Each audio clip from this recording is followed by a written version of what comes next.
Hello students, good morning students. So today we are going to start our new chapter, chapter number 8, and the name of the chapter is Cell Structure and Functions. इस chapter के अंदर बच्चों हमें cell के बारे में पढ़ना है, सेल के स्ट्रक्चर के बारे में पढ़ना है और उनके फंक्शंस के बारे में पढ़ने हैं। ओके, सो सबसे पहले ये जानेंगे कि सेल होता है क्या है बच्चों। तो सेल जो है ना बच्चों, सबसे स्मॉलेस्ट यूनिट होती है ऑर्गेनिज्म की, ठीक है। मतलब हर एक ऑर्गेनिज्म की जो सबसे छोटी इकाई होती है वो सेल कहलाती है, ठीक है। एक सेल से ही हर एक ऑर्गेनिज्म का फॉर्मेशन होता है, ठीक है। तो एक लिविंग ऑर्गेनिज्म की जो सबसे छोटी यूनिट होती है उसी को क्या कहा जाता है, सेल कहा जाता है, ठीक है। इसीलिए हम सेल की डिफाइन क्या कहते हैं बच्चों, सेल की डेफिनेशन होती है cell is the basic structural and functional unit of life, ठीक है। लाइफ, लिविंग ऑर्गेनिज्म में जो लाइफ है उसकी जो सबसे बेसिक यूनिट है, ठीक है, वो क्या है, हमारी सेल है, ठीक है। Cell is the structural and functional unit of our life.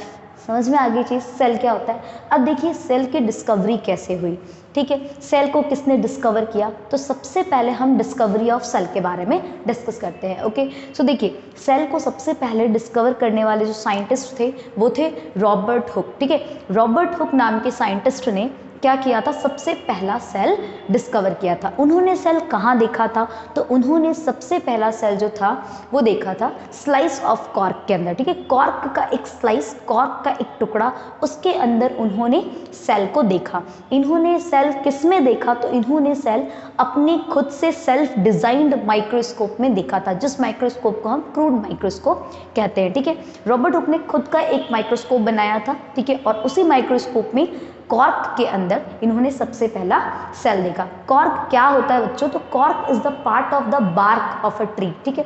जो ट्री होती है ना, पेड़ की जो बार्क होती है, खाल, ठीक है, उसी का एक पार्ट होता है कॉर्क, और उसी में उन्होंने सबसे पहला फर्स्ट सेल को डिस्कवर किया। कब किया, 1665 में किया, ठीक है। तो first cell discovered by Robert Hooke, ठीक है, इन 1665।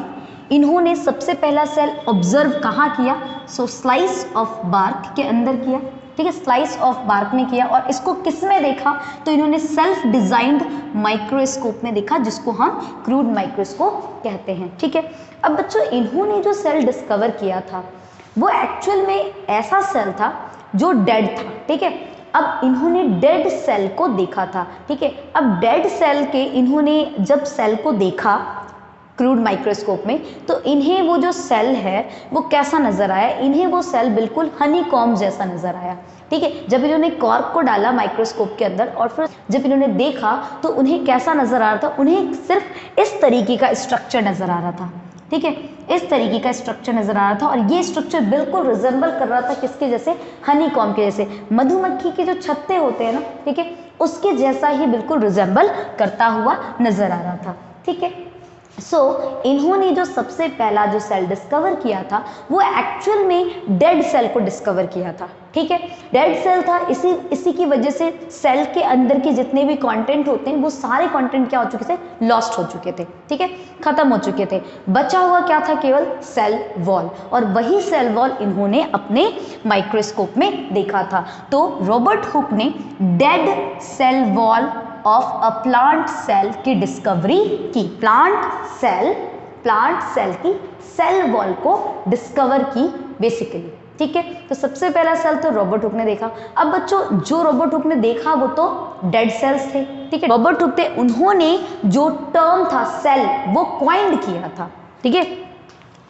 तो रॉबर्ट हुक ने कॉइंड किया था टर्म सेल, ठीक है। तो सेल जो टर्म है उसको ढूंढने वाले रॉबर्ट हुक हैं। लिविंग सेल को सबसे पहले किसने देखा और किसने ढूंढा, तो बच्चों लिविंग सेल को ढूंढने वाले जो साइंटिस्ट थे वो एक डच साइंटिस्ट थे, जिनका नाम था एंटोन वैन ल्यूवेनहुक, ठीक है। क्या नाम था, एंटोन वैन ल्यूवेनहुक। इन्होंने सबसे पहले लिविंग सेल को देखा, ठीक है। तो लिविंग सेल की डिस्कवरी किसने की, ल्यूवेनहुक ने, और सबसे पहले सेल की डिस्कवरी किसने की, रॉबर्ट हुक ने। बट वो सेल क्या था, डेड सेल था, ठीक है।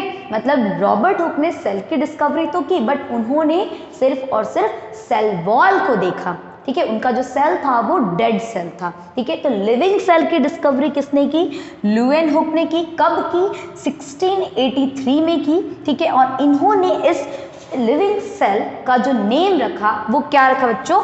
एनिमलक्यूल्स, ठीक है। तो सबसे पहले डेड सेल की डिस्कवरी किसने की? सबसे पहला सेल अगर आपसे कोई पूछे कि किसने डिस्कवर किया तो वो आप बोलेंगे Robert Hooke. But Robert Hooke ने डेड सेल की डिस्कवर की, उन्होंने सिर्फ सेल वॉल को देखा था, अंदर के जितने भी कंटेंट थे वो सब खत्म हो चुके थे। समझ में आ गई चीज? बट अगर आपसे कोई पूछे कि लिविंग सेल को सबसे पहले किसने डिस्कवर किया तो आप क्या नाम लेंगे? ल्यूएनहुक लेंगे, ठीक है। और इन्होंने उन सेल का क्या नाम रखा? तो एनिमल क्लू नाम रखा था। और जो तो इस तरीके से बच्चों सेल की डिस्कवरी तो हमने जान ली कि लिविंग सेल को किसने ढूंढा, सबसे पहले सेल को किसने ढूंढा, है ना? क्लियर?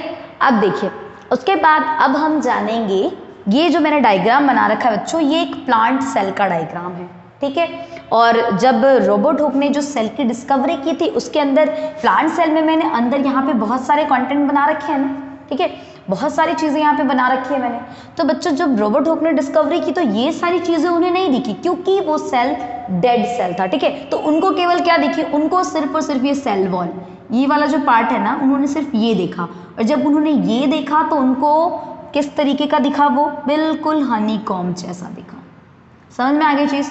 तो ये हमने डिस्कवरी पढ़ ली, ठीक है, कि सेल की जो डिस्कवरी है वो किसने की? सबसे पहले रॉबर्ट हुक ने, ठीक है। और वहीं अगर हम बात करते हैं लिविंग सेल की तो लिविंग सेल को सबसे पहले ल्यूएनहुक ने ढूंढा, ठीक है। किस ईयर में? 1683 में, ठीक है। तो देखिए बच्चों अगर हम बात करें एक सेल की तो बच्चों सेल के अंदर क्या क्या चीज़ें होती है, ठीक है। ये मैंने स्ट्रक्चर प्लांट सेल का बना रखा है, ठीक है। अब देखिए सेल के अंदर मेन 3 कंपोनेंट्स होते हैं। First one is cell membrane, सबसे पहला सेल मेम्ब्रेन, ठीक है। Second thing cytoplasm and third one is nucleus, ठीक है। तो basically cell is consist of 3 part, ठीक है। 3 पार्ट्स होते हैं सेल के। एक होता है हमारा सेल मेम्ब्रेन, दूसरा होता है cytoplasm and third one is nucleus, ठीक है। अब देखिए सेल मेम्ब्रेन को हम प्लाज्मा मेम्ब्रेन भी कहते हैं, ठीक है। अब यहाँ पे हम सबसे पहले देखेंगे कि सेल मेम्ब्रेन है उसका फंक्शन क्या होता है, ठीक है। और सेल मेम्ब्रेन किसे कहते हैं? तो बच्चों सेल मेम्ब्रेन क्या होता है? एक सेल है, सेल की जो ऊपर की कवरिंग होती है, ठीक है, सेल को एक मेम्ब्रेन कवर करके रखता है, जिस मेम्ब्रेन को, जिस कवरिंग मेम्ब्रेन को हम क्या कहते हैं? सेल मेम्ब्रेन कहते हैं, ठीक है। हर सेल को एक कवर करके रखने वाला मेम्ब्रेन होता है, ठीक है, जिसको हम क्या कहते हैं? Cell membrane. So every cell bounded by a thin delicated membrane called the cell membrane, ठीक है। हर एक सेल के अंदर ऊपर से एक कवरिंग होती है जो सेल को कवर करके रखता है, ठीक है। बहुत ही पतला सा डेलिकेटेड मेम्ब्रेन होता है जिसको हम कहते हैं सेल मेम्ब्रेन, ठीक है। अब देखिए सेल मेम्ब्रेन का फंक्शन क्या होता है। अगर हम बात करें इस प्लांट सेल के अंदर, तो इस प्लांट सेल के अंदर देखिए सेल मेम्ब्रेन कहाँ पर है? तो ये मैंने यहाँ पे प्लाज्मा मेम्ब्रेन लिख रखा है ना, इसी प्लाज्मा मेम्ब्रेन को हम सेल मेम्ब्रेन भी कह सकते हैं, ठीक है। अब ये देखिए ये जो एक लेयर दिख रही है ना आपको, ठीक है, ये जो सेल जिससे बाउंडेड है, ठीक है, ये आपका क्या है? सेल मेम्ब्रेन, ठीक है। ये जो डार्क बाउंड्री मैंने बना रखी है ये कंप्लीट सेल मेम्ब्रेन है, ठीक है। अब इसका फंक्शन क्या है बच्चों, ठीक है, इसका इंपॉर्टेंट फंक्शन क्या है सेल मेम्ब्रेन का? देखिए ये क्या करता है, सेल के अंदर कुछ सिलेक्टेड चीज़ों को ही परमिशन देता है आने के लिए, ठीक है। बहुत सारे पार्टिकल्स होते हैं, उन सभी पार्टिकल्स में से कुछ सिलेक्टेड पार्टिकल्स को वो अंदर आने देगा, मतलब सेल के जो काम की चीज़ें होगी उसको वो अंदर आने देगा, सेल के लिए ज़रूरी होंगे ये उन्हीं पार्टिकल्स को अलाउ करेगा, ठीक है, अंदर आने देगा। अदरवाइज पार्टिकल्स को सेल की ज़रूरत नहीं है, उन पार्टिकल्स को ये अलाउ नहीं करता है, ठीक है। तो ये जो हमारा सेल मेम्ब्रेन होता है ये स्पेसिफिक पार्टिकल्स को ही अलाउ करेगा, ठीक है, ये उसी को ही एंट्री देता है, अदरवाइज हर पार्टिकल्स को ये सेल के अंदर आने नहीं देता है। इसीलिए हम इस मेम्ब्रेन को सेलेक्टिव परमिएबल मेम्ब्रेन भी कहते हैं। सेलेक्टिव परमिएबल, सेलेक्टिव का मतलब कुछ सेलेक्टेड पार्टिकल्स को ही परमिएबल परमिशन देता है अंदर आने के लिए, ठीक है। तो देखिए सबसे पहला जो फंक्शन हो जाएगा बच्चों वो क्या होगा, it allow the entry and existence only selected substance, ठीक है। कुछ सेलेक्टेड सब्सटेंस की ही एंट्री होती है और कुछ सेलेक्टेड सब्सटेंस ही सेल से बाहर जा सकते हैं, ठीक है। अदरवाइज कोई भी हर पार्टिकल सेल के अंदर, हर सब्सटेंस सेल से बाहर नहीं जा सकता है, ठीक है। तो ये जो सेल मेम्ब्रेन है हमारा वो इसीलिए सेलेक्टिव परमिएबल मेम्ब्रेन SPM भी कहलाता है। समझ में आ गई चीज, ठीक है। तो cell membrane it permit and it allow only the selective substance, ठीक है, क्लियर। सेकेंड फंक्शन जो है हमारा सेल मेम्ब्रेन का, जो दूसरा फंक्शन है वो है कि जो सेल मेम्ब्रेन है वो एक सेल को बाउंड्री प्रोवाइड करवाता है, ठीक है।